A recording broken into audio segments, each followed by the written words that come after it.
Leonard Peltier, the Native American activist who was convicted in the 1975 murders of 2 FBI agents, returned to his reservation in North Dakota on home confinement after almost 50 years in federal prison. Kohler, 28, and Williams, 27, were killed in June 1975 while on the Pine Ridge Indian Reservation in South Dakota, where they were attempting to arrest a man on a federal warrant in connection with the theft of a pair of cowboy boots, according to the FBI's investigative files. Peltier was a member of the American Indian Movement, a grassroots activist organization that began in Minneapolis in the 1960s to challenge police brutality and the oppression of indigenous rights. He was at Pine Ridge in the wake of a drawn-out protest 2 years earlier at Wounded Knee, South Dakota, where armed AIM activists and Oglala Sioux tribal members had occupied the town and clashed with federal law enforcement officers. 2 activists were killed. On the day Kohler and Williams arrived at Pine Ridge, they radioed that they had come under fire in a shootout that lasted 10 minutes, the FBI said. Both men were fatally shot at close range. Peltier was identified as the only person on the reservation in possession of an AR-15 rifle that could fire the type of bullet that killed the agents, according to investigators.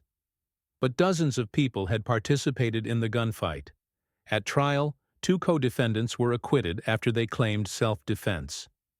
When Peltier was tried separately in 1977, no witnesses who could identify him as the shooter were presented, and unknown to his defense lawyers at the time, the federal government had withheld a ballistics report indicating the fatal bullets didn't come from his weapon, according to court documents Peltier filed on appeal.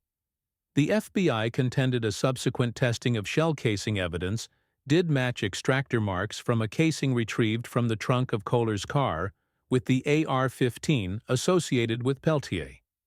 Jimmy Carter was president when Peltier was convicted at trial in 1977 for the agent's murders. 2 years later, Peltier was involved in a prison escape in which he received an additional 5-year sentence. James Reynolds, the U.S. attorney whose office had handled the prosecution and appeal of Peltier's case, later became an advocate for his release, writing to various presidents, including Biden, to grant clemency.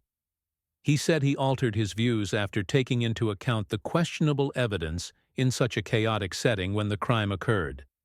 The acquittal of Peltier's co-defendants in their own trial, and the historic mistreatment of Native Americans by the federal government. The case is just a tremendous miscarriage of justice, in my opinion, Reynolds, who was appointed by Carter, said in a phone interview.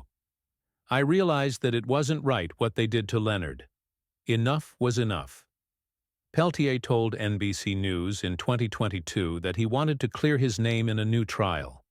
Jones, the lead lawyer, said she believes any detention of Leonard is unlawful and would move forward with appeals in his case.